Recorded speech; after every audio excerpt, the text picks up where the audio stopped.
nagkakayat. Oh, ang ganda ng mga parot, oh. Yun. Oh, ang bait nila, oh.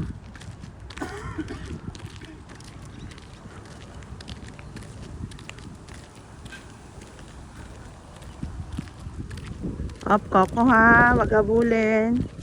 Ah, hindi naman niya pala hinahabol.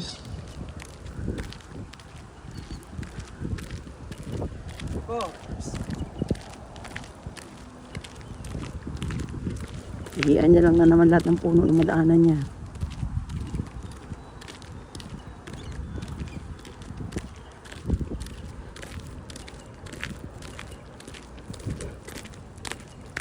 Naman na, Coco! Nasaan yung pinag-anuhan ni Cielo? Parang hindi ko na napansin kanina.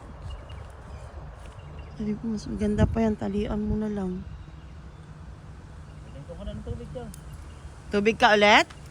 Ito ko na ng tubig. Tubig? Eh, hindi yan. Ayan, kota na si Coco.